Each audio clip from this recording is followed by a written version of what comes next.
स्वागत है आप सभी का SF न्यूज। महाराष्ट्र में जलगांव शहर में एक बार फिर तेज रफ्तार का कहर देखने को मिला है।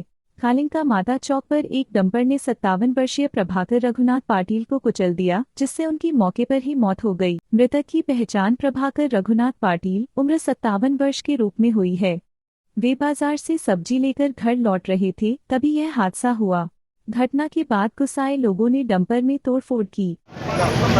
अत्यंत दुर्दैवी घटना इथे घडलेली आहे आणि ही घटना इथे तिसऱ्यांदा घडली आहे।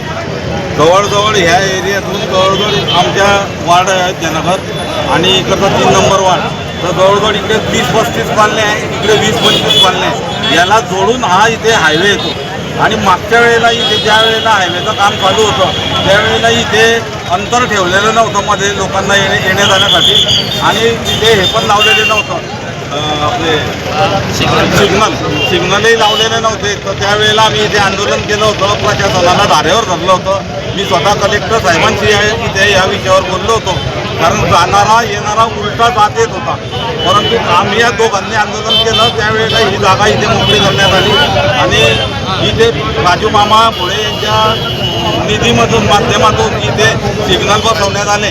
आणि ज्या वेळेला इथे मागच्या वेळेला घटना घडली, एक गरीब मुलगा ज्या वेळेला इथे वारला, छोटा मुलगा जो 10वी-11वी मधला मुलगा होता, तो इथे वारला। तो त्याच्या आईवडिलांची सुद्धा अत्यंत दुर्दैवी घटना होती आणि त्यांना जे व्यक्त झालं ते खरोखर दुर्दैवी होतं। त्याचप्रमाणे इथे आता घटना घडलेली आहे। मी महापालिकेला आम्ही वारंवार त्यावेळेला सुद्धा विनंती केली होते।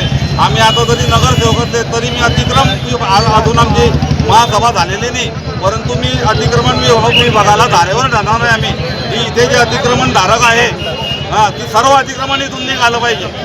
कारण ह्या अतिक्रमणामुळे लोक इथे येतात, खायला येतात, प्यायला येतात, त्याच्यामुळे हे डंपरवाले हे मारलेले।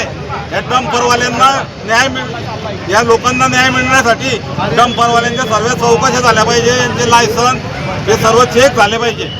दादा मैताचं नाव काही कळू शकलंय? अननोन आहे।